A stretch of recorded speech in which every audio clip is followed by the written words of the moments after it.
Speaker, I yield myself such time as I may consume. Without objection. Thank you. Mr. Speaker, I stand in opposition to H.R. 1694, the inappropriately named Regulatory Relief for Small Businesses, Schools, and Nonprofits Act. First of all, it's not limited to those. It's for all employers. It would delay the implementation of the overtime rule for 6 months. The rule is currently slated to go into effect on December 1st, and working families can't wait another 6 months for a long overdue adjustment in the overtime rule. We ought to talk a little bit about what we're talking about. If today you're earning $10 an hour, if you work more than 40 hours a week, you get time and a half for every hour worked over 40.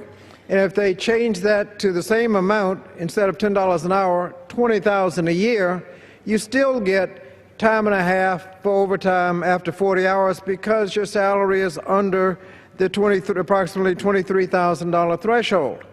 But if you make $15 an hour, you get time and a half for over 40 hours. But if they change that and call it $30,000 a year, the hours you work over 40, you not only don't get time and a half, you don't get paid at all. You just work the extra hours because you're over the threshold. Now, when the threshold was established many years ago, 60% of salaried workers were covered by the overtime rule. They were under the threshold and got overtime. But because it wasn't adjusted for inflation, it's now only about 7% of salaried workers get overtime protection.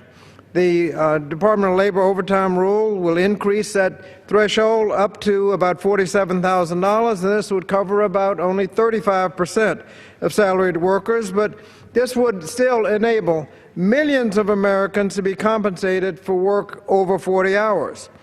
Mr. Speaker, the 40-hour work week used to be the standard work week, but with this new rule, more workers will benefit from the overtime rule and be able to get time and a half for hours worked over 40 hours. When the last adjustment was made, we've heard this it's too quick. When the last adjustment was made, only under a Republican president, only 4 months were provided to adjust.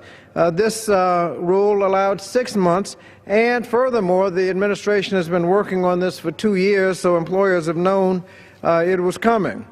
Now, we will hear exaggerated reports about the impact on universities. Studies have shown that only a few people will be actually affected by the rule, and of those, only a few people will actually routinely work overtime. So the total of those affected and routinely work overtime is about 1% of the university employees. Their salary may go up a little bit, or they may be only worked 40 hours, in which case there's no adjustment needed. Either way, you're only talking about a small portion of the salary of 1% that is not going to bankrupt universities. And the nonprofits, the same thing. About 1% of the employees both routinely work overtime and affected.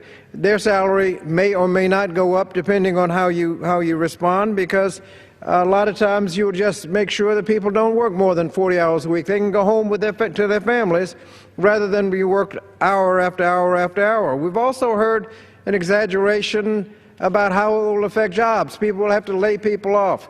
Actually, one study showed that you'll actually create jobs, about 100,000 jobs over the economy, because if an employer has 120 hours that need to be worked, and he's working 2 people 60 hours a week without paying for the extra hours, with this rule he may be paying them time and a half, and it may make more sense to hire a third person so 3 people work 40 hours a week.